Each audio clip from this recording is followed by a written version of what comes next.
అంటే నువ్వు కంటికి కనబడుతున్న వ్యక్తిని చూస్తున్నావు కానీ వ్యక్తి వెనకాడుతున్న దయ్యాన్ని చూడట్లా. ఫస్ట్ నుంచి మనుషులు ఇంతే మోసపోతూ ఉన్నారు.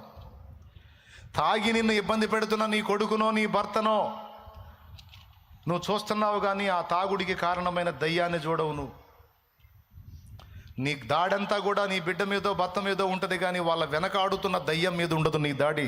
అసలు అవి ఒకటి ఉన్నాయి, వాళ్ళని శోధిస్తున్నాయి అన్న గ్రహింపే నీకు లేదు.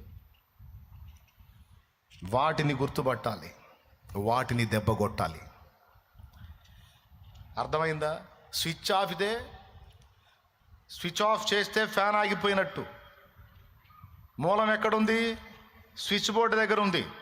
అక్కడ ఆ మీట నొక్కితే ఆగిపోయింది, ఆ మీట నొక్కితే రన్ అయింది. అట్లాగా ఈ తోలుబొమ్మలాగా ఆడుతున్న మనుషుల వెనక అయ్యున్నాయి. పోరాడుతున్నది అసలు అంధకార శక్తులన్న స్పర్శ నీకుంటుందా?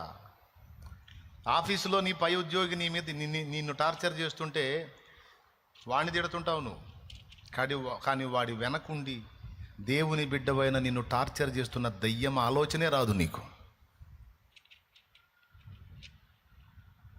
నీ తోటి కొలీగ్గా ఉండి నీ మీద కొండాలు చెప్పి సార్ దగ్గర నిన్ను ఇబ్బంది పెడుతున్నటువంటి తోటి కొలీగ్ ఒక వ్యక్తే కనపడతాడు, వాడిని ఆడిస్తున్న దయ్యం కనపడదు నీకు.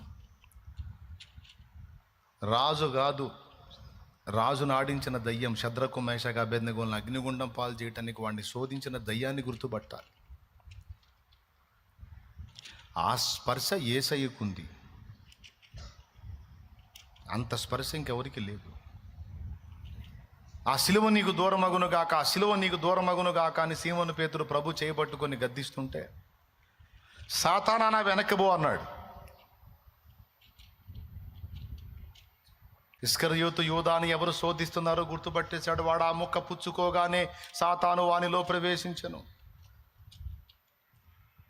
జరుగుతున్న సంగతుల వెనక మూలాలేంటో తెలుసు యేసయ్యకు. మనమేమో ఆయన బిడ్డలమని చెప్పుకుంటున్నాం కానీ మనకు మూలాలు తెలియదు. సంగతులే చూసి వస్త్రములు చించుకొనుచున్నాము. వాళ్ళు ఎట్ట చేశారు, వీళ్ళు ఎట్ట చేశారు, వాళ్ళు అలాగా, వీళ్ళు ఇలాగా, కొడుకు అలా, కూతురు ఇలాగా, బంధువులు ఇలాగా, పక్కోళ్ళు ఇలాగా. దేవుని బిడ్డవైన నిన్ను విసిగించడానికి, వేధించడానికి, శోధించడానికి, ఇబ్బంది పెట్టడానికి, నీ ద్వారా జరుగుతున్నటువంటి దేవుని రాజ్య విస్తరణ జరగకుండా ఆపటానికి సాతాను గట్టుగట్టినట్టు, ముట్టడి వేసినట్టుగా కొంతమంది వ్యక్తులను నీ మీదకి శోధించడానికి నీ మీద గుసిగొలుపుతా ఉంటాడు వాడు. అందుకని పౌలు మహనీయుడు ఏం చెప్పాడంటే, ఆ మనుషులందరి కొరకు ప్రార్థన చేయండి, అప్పుడు వాళ్ళకు పట్టిన దయ్యాలు వదిలిపోతాయి, అప్పుడు వాళ్ళ మధ్య మీరు ప్రశాంత